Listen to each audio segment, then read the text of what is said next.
Tonight, a convicted murderer who escaped from a Miami jail is back in custody. U.S. Marshals tracked him all the way here to Central Georgia and Taylor County in the city of Reynolds.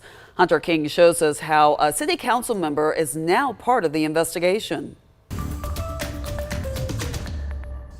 This story is certainly a lot to unpack, and it all stems from Miami, Florida, after a convicted murderer somehow ended up in this house behind me in Reynolds, Georgia. Florida corrections officers mistakenly released James Daniels from Turner Guilford Night Correctional Center in Miami last week. Miami investigators say Daniels and two others kidnapped, tortured, and murdered two men 5 years ago. According to CBS Miami, Florida's Department of Corrections took a full day to notify U.S. Marshals about the error. Federal agents eventually tracked down Daniels 500 miles away in Reynolds. Reynolds Police Chief Lonnie Holder recalls the Marshals' phone call on Wednesday. Well, Miss Price that lived there, and I said, yes, she says the address, and they said it will be there within an hour. Officers surrounded the home of Timishea Price, a Reynolds City Council member. They arrested Daniels and took Price into custody. Ruby Wilder lives across the street from Price, and she watched it all unfold. And I see all them police trucks and things with the lights on it, and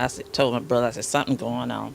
And so we came to the front door, and it was about 10 cars and truck right here. Chief Holder says the U.S. Marshals led the investigation and his officers played a support role. Now, just this morning, Lonnie Holder, the chief of police here in Reynolds, told us that Ms. Price is being charged with harboring a fugitive. That's a felony count.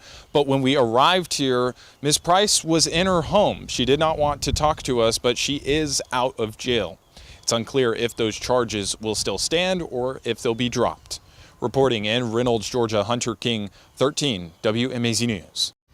Now, police say the investigation is ongoing. Authorities have not revealed how Daniels knew Price or why Daniels came to Reynolds. But neighbors told us that Price moved here several years ago from Florida. Within the last hour, we learned Price has been released on a $5,000 bond.